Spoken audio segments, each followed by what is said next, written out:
Bienvenue au 13e salon de croissance. Vous avez aimé et partagé les précédentes vidéos. Nous vous invitons à vous abonner à notre chaîne, à suivre et à partager aux vôtres ces éléments par lesquels le Seigneur bénit à travers le monde entier ses fidèles auditeurs. Ce matin, nous allons vous entretenir autour d'une question et la prière d'autorité. Et pour décortiquer cet élément, nous avons des hommes de Dieu que vous connaissez déjà, Pasteur Valérie, Pasteur Julio, à qui je dis bienvenue au salon de croissance. Merci, Pasteur. Merci infiniment, Pasteur. Et que le Seigneur vous bénisse abondamment. Merci. Alléluia. Nous allons prier pour introduire ce salon. Père, reçois toute la gloire pour ce que tu es en train de faire au travers de ce salon, dans les vies, dans les cœurs et dans les familles. Tu voudrais en ce jour encore bénir quelqu'un. Que par ce qui sera ici dit, que tu touches davantage les cœurs. Merci d'utiliser puissamment tes serviteurs pour les bénir au nom de Jésus-Christ.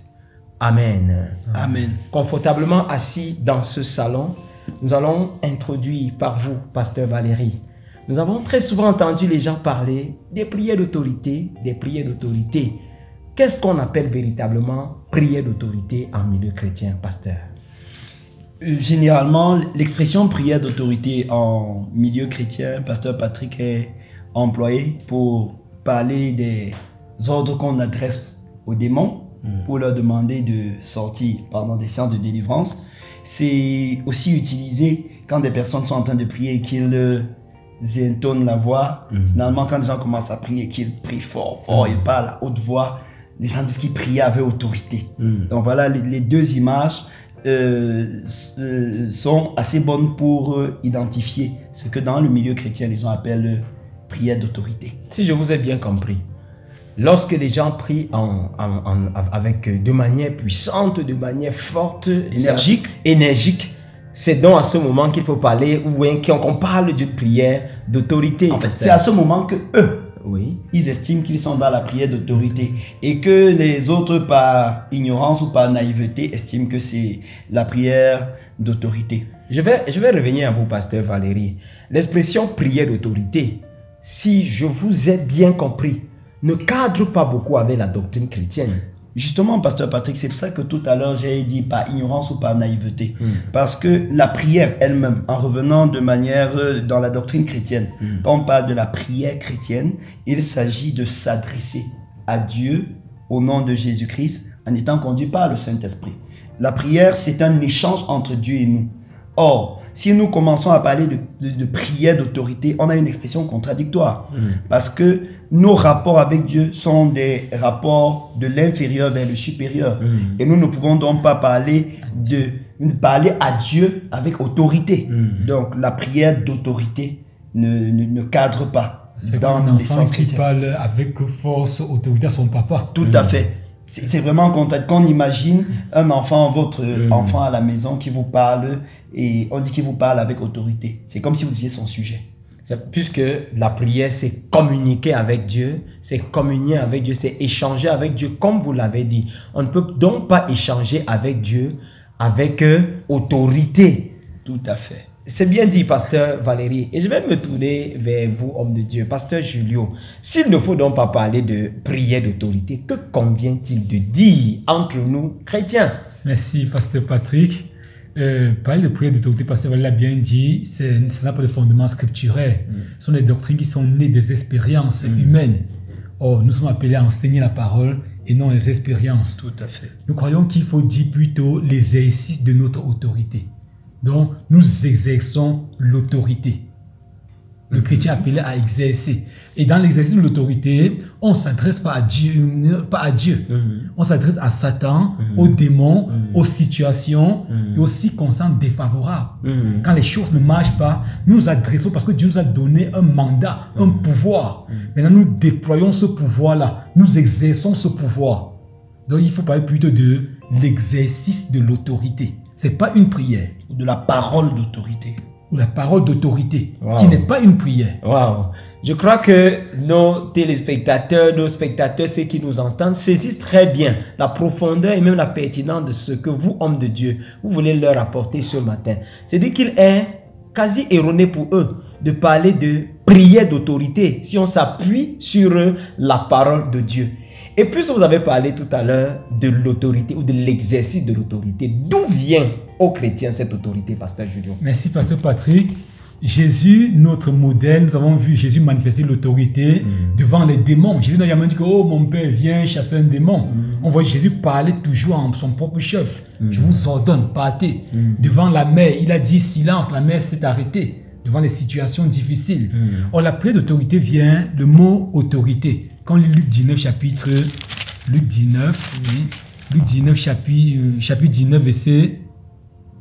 Luc 10 autant pour moi, verset 19 ici. Luc 10, 19, il dit ici, et voici, je vous ai donné le pouvoir de marcher sur les serpents, les scorpions, et sur toute la puissance de l'ennemi, et rien ne pourra vous nuire. Le mot puissance ici là, veut aussi dire autorité. Puissance vient du mot grec exousia, qui signifie la puissance déléguée, l'autorité. Et quand on donne un pouvoir à quelqu'un, une puissance, c'est pour l'exercer.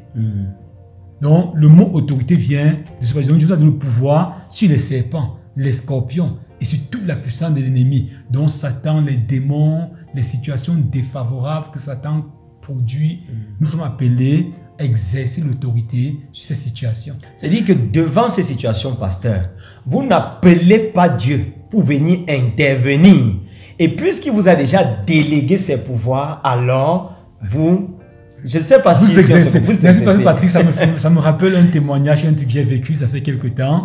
Un jour, un serviteur de Dieu m'a appelé, que je viens l'aider, l'assister dans une séance de délivrance.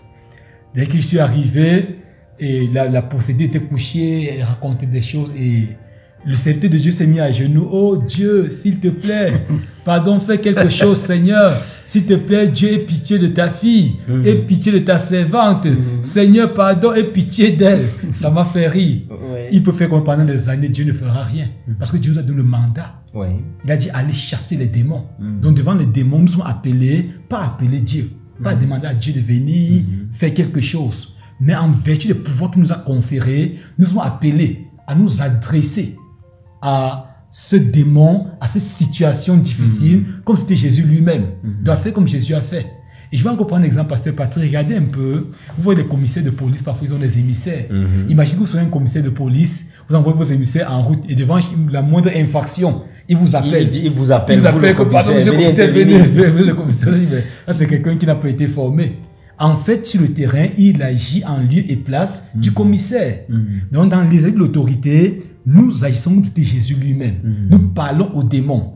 Parce que Jésus nous a mandaté. Nous demandons en vertu des pouvoirs qui nous ont été conférés, lâche, sors, va-t'en. Nous parlons aux situations. Nous pouvons parler à la tempête, parler à la pluie. En vertu des pouvoirs de l'autorité que Jésus nous a conférés. Waouh, que c'est tellement merveilleux d'écouter ce que le pasteur Julio est en train de nous expliquer. Je vois le pasteur Valérie brûler, certainement tu as quelque chose à dire. Justement, je voulais dire quelque chose, pasteur Patrick.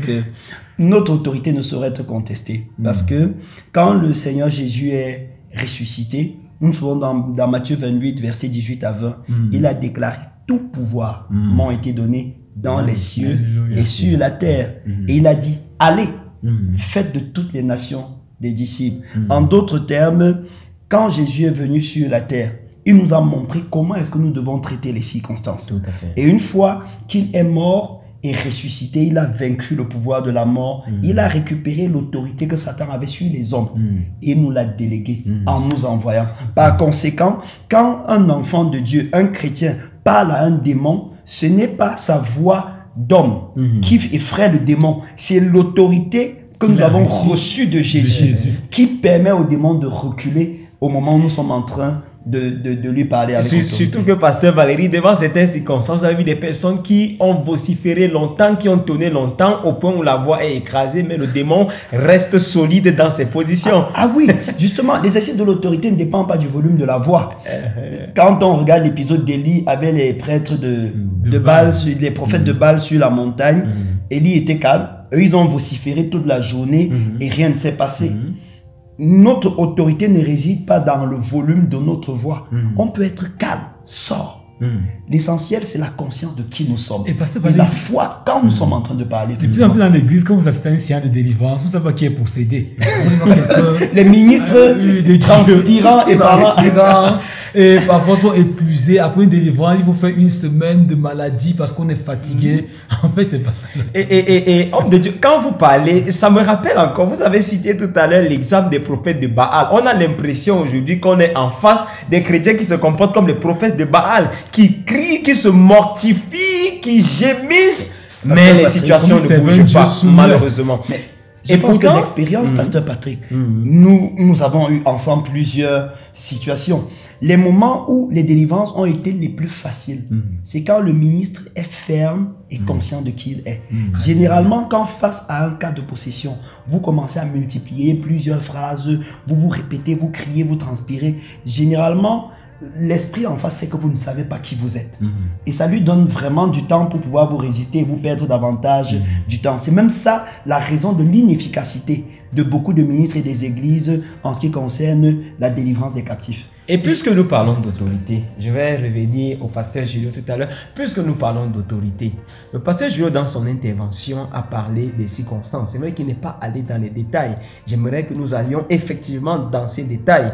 Dans quelles circonstances, pasteur Valérie, exactement est-ce que nous sommes appelés à exercer notre autorité? Jusqu'ici, nous avons beaucoup parlé d'exercer l'autorité sur les démons. Oui. Parce que généralement, c'est l'armée la plus loyale à Satan, et qui crée le plus de dégâts. Mais en dehors de ça, nous avons l'autorité pour parler aux circonstances. Il y a des circonstances dans notre vie, à un moment auquel nous devons nous adresser. Jésus a parlé autorité à la tempête. Quand les disciples étaient en difficulté, naviguant sur la mer de Galilée, et à cause de la tempête, quand ils ont réveillé Jésus, qu'est-ce qu'il a fait? La Bible dit qu'il a demandé, il a dit à la mer, silence, tais-toi. Et en grec, en hébreu autant pour moi, en araméen, l'expression pour dire silence, c'est une syllabe, c'est doum. Donc il a seulement dit doum. Et immédiatement, la tempête s'est arrêtée. Et si nous, les chrétiens, nous étions conscients de l'autorité que Dieu nous donne, même sur la nature et sur les phénomènes naturels, il y a beaucoup de choses pour lesquelles nous ne gémirons pas. Nous saurions que nous sommes en fait même responsables de certaines choses qui nous arrivent. Pasteur Julio, certainement dans la même lancée. Pasteur Valérie a dit quelque chose de capital. Il a dit le fait d'être conscient de notre autorité. Je pense que l'inconscient de notre autorité amène beaucoup de serviteurs de Dieu à vendre le sel, vendre de l'huile, les parfums, les bougies. En fait, c'est la crise d'identité, la crise d'autorité qui a mené l'Église à basculer dans des pratiques qui n'ont pas de fondement scripturel. Vous allez voir des personnes qui vendent des parfums, qui font des lavages, des bains d'huile, des bains d'eau, des bains du sel. Et en fait, c'est parce qu'on n'a pas compris l'autorité que Jésus nous a déléguée. Jésus n'a jamais fait ces pratiques-là. Je suis convaincu, pasteur Patrick, que toutes ces pratiques viennent du fait que nous ne connaissons pas suffisamment qui nous sommes en Jésus-Christ. Or, si nous approprions notre autorité, on n'a plus besoin. J'ai discuté avec une fille, ça fait quelque temps, une jeune dame. Elle a rencontré un prophète quelque part qui lui a demandé d'acheter des flacons d'huile. Il avait des petits flacons. Ils vendent des flacons à 5 000 francs. Donc à tout moment, pour se baigner, il fallait verser un flacon dans de l'eau. Il fallait parce qu'il y a des difficultés. Et elle a fait ça pendant des temps, ça n'a rien changé. Et quand nous avons prié, dit, mais on n'a pas besoin, tu n'as pas besoin de tous ces éléments. Qu'elle a pris le temps de lui expliquer son autorité dans la parole. Il était délivré sans qu'on ne fasse même des prières. Gloire à Jésus. On passe beaucoup de temps là. Gloire à Jésus. Donc, et entre autres, parlant toujours de l'exercice de l'autorité, nous avons même à la maladie, Jésus a chassé la fièvre de la belle-mère de Pierre. Il a demandé que la fièvre puisse la libérer et la fièvre est partie sur le coup. Nous avons eu des cas, rejoignant le pasteur Julio, des femmes qui étaient enceintes et l'enfant, la grossesse, l'accouchement tardait. Nous avons ordonné à l'enfant d'être sage et de sortir et c'est ce qu'il a fait. Donc nous devons être conscients véritablement de toute cette grâce En fait, quand Jésus est ressuscité, il ne nous a pas donné des voitures, il ne nous a pas donné des maisons, il ne nous a pas donné des comptes bancaires enfloués, il ne nous a pas donné de beaux vêtements, il nous a donné l'autorité. Et nous devons pouvoir jouir de ce trésor qui est le fondement de l'héritage des enfants de Dieu que nous sommes. Et j'aimerais dire une dernière chose avant de conclure, Pasteur Patrick. Même devant la maladie, je regarde que dans la Bible, Jésus n'a jamais prié pour les malades comme nous le faisons. Jésus ordonnait aux maladies de partir et les maladies exécutaient. Et je pense encore que dans l'église aujourd'hui, nous allons apprendre à dire à la maladie, à menacer la maladie, à chasser la maladie des corps. Pas venir dire, Seigneur, s'il te plaît, étends ta main et guéris. Il a dit, allez, guérissez. Guérissez. Donc, nous a donné le pouvoir. Nous pouvons guérir. Il nous dit, allez, et nous lui donnons encore le travail. Oui, pardon, Jésus vient guérir. Il a dit, allez, guérissez. Non, nous pouvons guérir. Waouh, j'admire tellement et je suis béni. Je suis persuadé également que ceux qui nous écoutent, ceux qui nous regardent sont bénis par ce que nous sommes en train d'écouter ce matin. Je veux dire à quelqu'un que le Seigneur Jésus-Christ, tu as écouté de la bouche de ses oins ce matin, t'a légué un merveilleux trésor. Et ce trésor, c'est qu'il a fait de toi une autorité. Exerce simplement le pouvoir qu'il t'a donné. Devant les circonstances de la vie, devant les situations qui s'entêtent à partir, ne continue pas à gémir, à pleurer ou alors Dieu t'a confié le pouvoir. Il t'a donné l'autorité. Exerce simplement cette autorité. Commande au nom de Jésus et tu verras des merveilles s'accomplir. Tu verras le Seigneur opérer pour toi des miracles. Je veux dire à une femme, cesse de pleurer. Je veux dire à un jeune, cesse de t'inquiéter. Je veux dire à un parent, cesse de te lamenter. Exerce simplement l'autorité que le Seigneur t'a donnée et tu verras sa gloire se manifester comme il a parlé à Marthe et à Marie. Vous êtes bénis, vous qui nous avez écoutés en cette autre édition du Salon de Croissance. Homme de Dieu, que le Seigneur vous bénisse davantage. Merci, et merci pour les instruments que vous êtes pour tout le peuple, le monde entier qui reçoit ces enseignements. Donnons toute la gloire à Dieu. À lui soit toute la gloire. Amen. Shalom, soyez bénis au nom de Jésus-Christ.